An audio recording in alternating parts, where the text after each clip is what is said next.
菅原さん、未だかつて自宅のテーブルの上にこうエレキを置いて語った番組があるでしょうかね。いや、初めてなんだろう、駆動系、その船舶免許を取って最初に買った自分で操船する船の動力はこのマーキュリーのスラスタープラスです。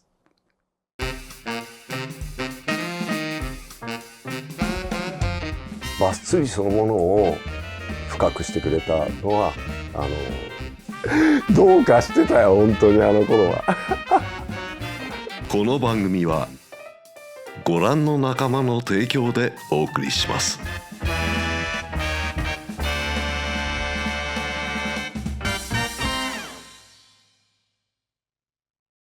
まあなんともな絵面からお届けしてますけれども、どの辺からお話をお伺いするか、船舶免許を取った話ぐらいからしますか。いやもうさ、まず車の免許を取る前に、車買う前にエレキ買って船舶免許取ったっていう釣りバカって本当バカだなと思うんだけど、順番がねっていう、順番がね、っていうのはまあ前もこのシリーズで話したけどさ、川俣ダムで死ぬ気で漕いだローボートの話とかしたけど、やっぱりね湖でトラウト釣るのもバス釣るのも、モニ当時バスなんだけど、やっぱりエレクトリックモーター欲しいぞみたいなね。でこの話前回かなの中でも出てきたけど、カディスに集ったメンバーの中に前田仁ってやつがいて、でやつが菅原さんやっぱりエレキ買いましょうよと。アブの音の次は。アブの音の次はね。でエレキを買ったんだけど、買ったのが一番最初に買ったのがこのマーキュリーのスラスタープラスなんだけど、今その後ね、いろいろエビン・リュードだとかさ、ジョンソン、だとかミンコだとかさ、あらゆるエレキになって琵琶湖のバスボートにもついてるけど、一番最初に買ったこのハンドコンのエレキね、これはやっぱりねなんだろう、処分できなくてさ、大物ですもんね。そのある意味でね。そうで、やっぱりなんかあそこも行ったな、こんな思いもしたな、あんな思いもしたなとかさ。でまた当時のハンドコンってさ、ほとんど金属パーツでちゃんと手入れしてればずっとね使えますもんね。でしょ。で基板もそんなにないし、自分で直せると。でっかいまぶちの水中モーターみたいな。そうなんだよ。そうだからペラ軸にそれこそラインが絡まったとか、それはもう外してさ直したりとか、オイルさしたりとかグリースさしたりとかしながら使ってたのがこのスラスタープラスで、またねこれがね今でも動くんだよ。だけどねうるさい。うーみたいな。なりますよね。なるんだよ。モーター音がね。そうでこれをね持ってでね、車ないじゃないね。でじゃあどこ行くんだって言って前田がさ、まずずっと話に出てるけども、前田仁というやつが「菅原さん、房総半島に亀山ダムっていういいリザーバーがあるらしいよ」って言って、じゃあ行ってみようよって言ってレンタカー借りてきて亀山ダム行くわけ。一番最初はレンタカー借りて行くわけ。行った先がこの房総の亀山ダムなんだけど、当時さ、わかります。アクアラインがなかったんですね。まだアクアラインがないの。アクアラインができるのが1997年。割と最近ですもんね。そう、平成9年だから、俺たちが行き始めた時ってアクアラインがないのね。だから東京都内からずーっとぐるっと回って京葉道回って、でなおかつね立山道もないの。だからずーっと16号を内房沿いにずーっと走って、この辺り姉ヶ崎っていうとこから山間部に入ってって、久留里線っていうさ、はいはい、ローカル電車沿いにずーっとその上総亀山まで行くわけ。よかったです。僕その電車で行ったのかと思ってました。これもさすがにそれはない。だってバッテリーしょわなきゃなんないじゃん。で行くわけで、当時さコンビニもないのよ、大して途中に。だから今でも実はあるんだけど、豊島屋弁当っていうさ弁当屋あんの。これおそらく千葉でご覧になってる方は昔なじみのお弁当屋さんだと思うんだけど、その当時豊島屋弁当があって、その豊島屋弁当で弁当を買ってで行くのがこの亀山、この房総のね、千葉県のこれです。はい。まあもともとさ、その上総町の亀山村っていうところにあったから亀山ダム、亀山湖っていう名前だったんだけど、これできたのはさ1980年なんだよ。つまり俺たちが行き始めた頃ってできてまだ5年6年ぐらいの時なのね。まだそんなに経ってない。逆に言うとまあリザーバーってどこでもそうだけど、できてすぐの頃って立ち木もいっぱいある。でしかもマゴマゴすりゃ家屋も沈んでる、家屋の土台も沈んでるっていうんで、プランクトンもたくさん湧いて小魚も一気に増えると、当然さバスもすごい増えるでしょ。で当時ね亀山ね、動力船も OK だったの。今はダメだけど船外機も OK だった。だから2馬力とかマゴマゴすると5馬力とか持ってって、でトップにこのエレキつけたりとかしてみんないろいろ楽しんでた。で俺が最初に前田と行ったのはこの湖のこの真ん中辺にある水産センターっていう、ボート屋さんなんだけど、そこに一番最初に行ったんだけど、そこを最初の1回きりで、なぜかっていうと水産センターってこう切り立って、でエレキとかバッテリーを上げ下ろしするのにウインチがこうあってだけど、俺は逆にその水産センターと対岸にある時田ボートっていうところにね行くようになったの当時で、その時田ボートの親父さんからすごくよくしてもらって何がすごいかというと、時田ボートにね納屋があったのよ当時で、その先代のご主人がすげえよくしてくれて、東京からわざわざ来てくれてんだからっつって、このエレキとかバッテリーとか置かしてくれたの。その納屋にね置いてっていいよってわけでさ、しかもこっちから徹夜で行ってんじゃん。もう眠いわけよ。とその納屋の2階で寝かしてもらったりなんかして、でね翌日朝10時から MA とか言うとで朝もう4時5時まで寝っこいててガバッと起きてさ、そのままスタジオにそのままかっ飛んで亀山から戻って行ったりしてた。それがだから1980年代の終わり頃ね。タフですね。やってたね。またその時田の親父さんがすげえいい人でさ、やれ午後から天気悪くなるから早めに戻ってこいとかさ、いろんな細かいこと言ってくれるの先代のご主人が。でまあみんなそれに甘えてね、みんなで行ってでいよいよさ時田ボートで行く頃になって、みんなで行くようになるとさ、俺はまだ車がないんだよ。で元釣り人専門官の城崎さんなんかよく沖縄で一緒になってると思うんだけど、桜田さんっていうのがいて、まあ俺たちのグループの先輩格の人で、俺より5つぐらい上なのかな。で今も東京離れて沖縄で暮らしてらっしゃるんだけど、その桜田さんが唯一デリカを持ってたの。三菱のデリカを持ってて、そのデリカに5人とか乗ってエレキ5台積んでみたいな、バッテリー山ほど乗せて、多分事故ったら大炎上みたいな、今だったらそれ考えられないけど、でそれをさ行ったね、高速ないのにアクアラインないのによく行って、まあそれがね12年あったかなぐらいで、俺もさすがにいい加減免許取って自分の車を運転するようになり、で西村も玉川大学出て、彼も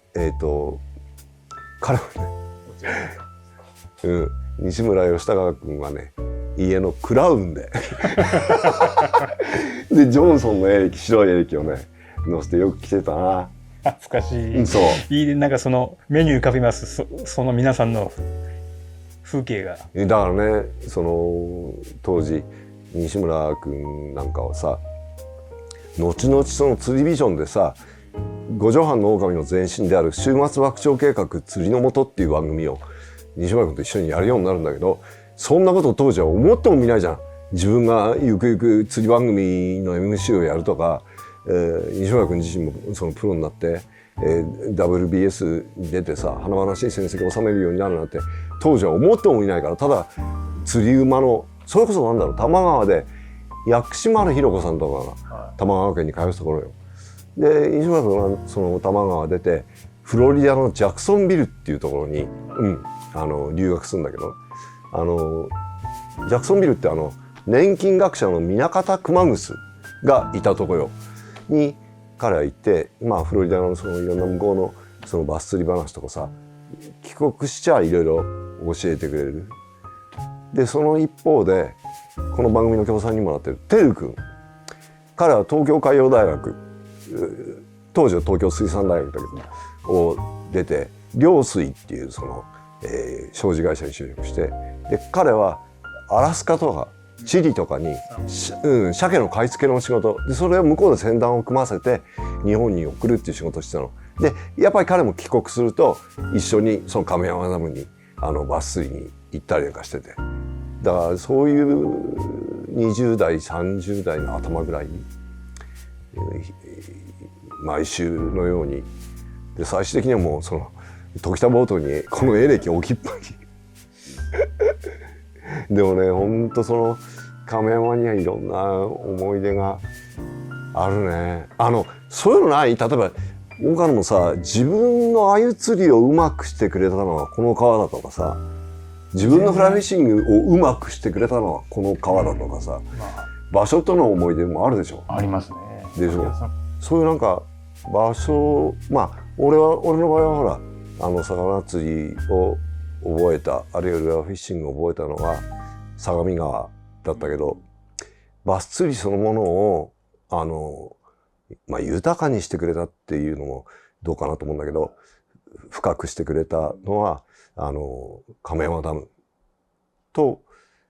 やっぱ西村義孝の影響は大きいね。ロケーションがさ良さそうですね。確かに。でポイントが多様でしょ。多様ですね。例えば垂直のその岩盤もあればオーバーハングしたボサもあれば立ち木もあればスタンプもあればっていうでシャドウもあればディープもあるしでだからそのインレットもいくつかありますしね。そうインレットもねこうパッと数えるだけでこのさ小櫃川本流以外にもさこの笹川と押切沢、これは奥滝なんだけど、それから折木沢、これがあるからその流れ込みもあちこちあって、だからなんだろう攻め方がいろいろできて豊かですよね、バスフィールドとしてもね。そうもういろんな釣り方をね西村が引っ張ってくるのよ。彼はその現地ネタをそう本場のそれこそ吉田浩二さんがやってらしたルイっていう喫茶店おつかな、そのルイの喫茶店で吉田さんから最新情報を仕入れてきたりとか、あるいは林圭一さんのそのピッチングフィリピングを仕入れてきたりとか、それをね俺たちに教えてくれるのさ、こうやってやるんですよっていう。だから何そのフィリピングってみたいな。だから最初にそのクランキングロッド9ヤードだったけど、9ヤードのクランキングロッドでフィリピングをやる方法っていうのは西村から教えてもらった。つまりオーバーハングの中にこうやっていくね、スタンレーのねラバージグをこう入れる、これ釣れますよって、なるほどすげえ釣れるじゃん。やっぱベジテーション奥の奥にバスが入り込んでるやつをどうやってその引きずり出すかっていう、そういうタクティクスとかさ、あるいはそのピッチングでバンバンその立ち木の根元とかさスタンプの根元を打っていくっていう方法は最初に西村からやっぱ教わったな。出たでしょうね。いや釣れた本当に。でまたバスも素直だったしそうですね、ね。当時の。アメリカンな感じですよね。イエーイって出てきますもんね。でね、さっき岡野が図らずも言ったけど、そのインレットがいっぱいあるっていうねとさ、それこそなんだろう、梅雨の時期とかさ、雨が降ったりとか、あるいは秋の増水時とかさ、インレットからこうバックウォーターにこうダーッと水が入るじゃん。とさ、サワガニとかさ、ザリが落ちてくるわけよ。それ食ってるからさ、そのパターンで釣れるわけだ。ね。で雨降り始める時はもう増水 し始めの花の時はそこ行って、でダーッと水がこう落ちてくる中にさ、それこそミノとか投げてバッチャックスってガーンとくるでしょ。でしょ。でさ、それがひとしき今度何時間か降ってこの濁流になってくるんじゃん。とさ、ザリとかサワガニなのよ。だから赤い爪のそれこそ黒系のクロドットのワームとかをテキサスリグで入れてね、でピプッとジャックスでボンみたいな、そういう釣りをやったから、それまでなんつうの、それこそトップウォータープラグ一辺倒だった釣りが一気にその西村義孝っていうその存在によって広まったというかね、年はあいつの方が全然下だけど、抜群にその釣りを学び、それをその教えてくれるセンスっていうかさがあったので、あいつからいろいろ教わったな。すごい時代だな。それこそその頃の亀山もいっぱいその今を輝くっていうか、今引っ張ってくれてさ、名人たちもみんな言ってたんだろうな。そうだよね、多分。だからそれこそさっきの岡野の話じゃないけど、スタンプの右側とかさ、ね、立ち木の左側とかさ、そういう世界だよね。気持ちいいですよね。それで釣れるとね、やっぱ自信に、なんかこうたかが釣りですけど、やっぱ自信になりますもんね。俺ちょっと上手くなったかもって思えちゃう。当時のその亀山ってウィードもあったんですか？いや、ウィードはまだそのウィードエリア、足はね、笹川の方かなにちょこっとあったけど、笹川じゃねえよ、帯塚本流のこの折草の奥の方だに井の川流れ込みかちょこっとあったけど、ウィードエリアはなかったな。まあそうですよね。もともと潜らないとね。まあそれでさ、エレキの話戻るとさ、だんだんそのなんだろう、みんなさこの広い亀山ダムあっちこっち行きたいわけよ。朝一に。なもんでさ、そうエレキでエンジンが禁止になるからね、このエレキが2機掛けになるわけよ。バッテリー3台とか乗せるわけ。船こんななっちゃうんですか。そうで魚探もあるでしょ。でバッテリー2台3台乗せてさ、エレキ2機掛けでさ、でものすごいスピードでさチリチリにみんな行く。そういい光景ですね。デリカから降りてきて、どうかしてたよ本当にあの頃は。いやでも何なんですかね、30代とか20代後半からの釣りに対する有り余るエネルギーっていうか本当根付きですよね。ねえ言ってたもんね。それじゃないですか。すごく遠かったんでしょうけど、アクアラインなくて道中もずっときっとしょうもない話。そうだよ。だって今はさ、行こうと思えばアクアライン使ったら1時間ちょいで行けちゃうじゃん。その川崎とか横浜とかさ、あるいはこの都内からでも。でも当時はさ3時間は見なきゃいけなかったわけだから、もうドロドロよ。行くもドロドロ、帰りもドロドロみたいな。あれが本当になんかいけちゃうんですよね、若い頃ってね。で話したらすぐついちゃうし。でさ、帰り道にさ、もうすでに来週の話で盛り上がってるっていうさ来週どうすんべみたいな、今日あそこであれやられたから来週はなんとか、当時リベンジなんて言葉がないから来週なんとかしたいよねみたいな、そういうのがよくあったね。そう結局それって無限にはまっていくんですよね。二度と同じ日は来ないし、そこがまた面白いところですよね。いいな。でもエレキ、エレキは買った時ないからな。そう結構ね、広島ってやっぱレンタルボード屋さんとかがなくて。そうか。ただ僕に教えてくれた小学校の先生が持ってたので、音だけはずっと覚えてますよ。っていう感じ。だ俺らより上になるとフルーガーとかのエレキになるんだろうけど、俺ら世代より後だとやっぱりこの、ハンドコンだとこのマーキュリーで、俺らの頃からそのみんなトラックのバッテリーとか使わなくなったよね。要するに液漏れするから2ページ式のディープサイクルバッテリー100アンペアのあれを使うようになって、だから俺はバッテリー液を補充しなきゃならないようなキャップ開けてね、それは使ってないんだよね。だから70年代にエレキを持った人たちは大変だったろうなと思うよ。エレキってね、何がいいってこう本来の使い道じゃないのかもしれないですけど、釣りの撮影をする時の取材艇にハンドコンって素晴らしくよくて、いろんな絵が撮れるんですよ。カメラマンさん前に乗っけてこうドリしたりとか、足をこう舐めてみたりとか、ハンドコンの膝コンとかもよくやりました。誰かのビデオを見て本当にもう、俺しまっちゃってあるけど、ここにねフットコン、要するに蹴っ飛ばしって俺たち呼んだけど、あれをつけて足で膝でこうやって右左にやるのは使ったな。シルエットが好きで、僕今でもちょっと最後じいさんになったらやりたいなと思ってるのが、僕ジョン・ボートにハンドコンっていうこうシルエットがものすごく牧歌的で好きで、いいよな。そう、なんかそれじいさんになったらやろうかなと思って。ジョン・ボートっていう名前がいいよね。いいですよね。日本語に直訳すれば太郎丸みたいな。太郎丸そうですよね。本当にそうだと思います。そう尽きないですね。まあなかなかすごい絵面の回になりましたが面白かったです。はい、マーキュリーのお話でした。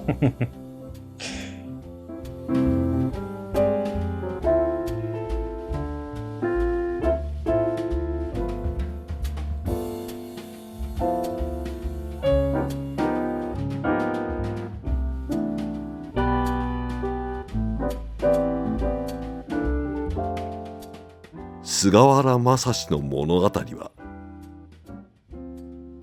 山木商店、綾子姉さん、アル工房、